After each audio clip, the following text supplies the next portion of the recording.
Digital தியானம் பாகம் 2. செஹாம்ஜி பேசுகின்றேன். சிறு செயல்களை கவனித்து பழகினால் நீங்கள் உங்களது பெரிய செயல்களை கவனிக்க தொடங்கி விடுவீர்கள்.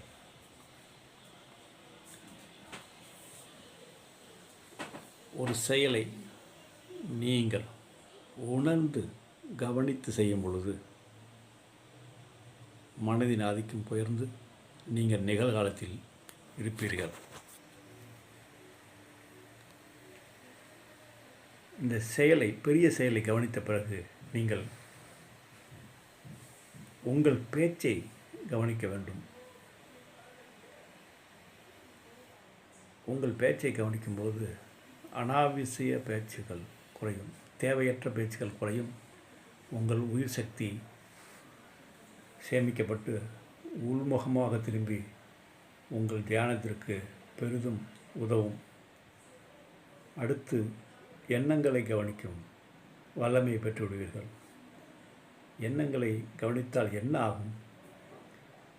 எண்ணங்களுக்கு இடையே இடைவெளி ஏற்படும். உங்கள் எண்ணங்களை கவனித்தால்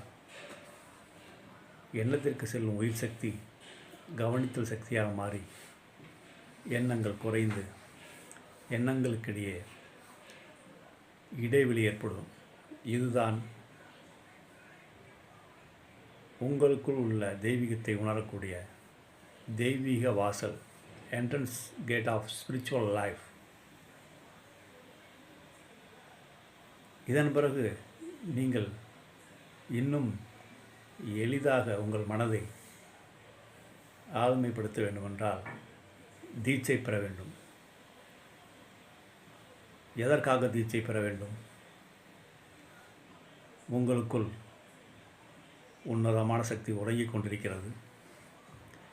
அந்த சக்தியை ஒரு சரியான குருவின் வழியால் தூண்டப்பட செய்ய வேண்டும். அந்த சக்தி உங்களுடைய மூலாதார சக்கரத்தில் உறங்கிக் கொண்டிருக்கின்றது. தியானம் செய்து சுத்த உஷ்ணத்தோடு இருக்கும் குருவின் கையினால் அந்த சுவிட்சை ஆன் செய்தால் அங்கிருந்து குண்டலினி சக்தி மேலெழும்பி மூலாதாரம், சுவாதிஷ்டானம்,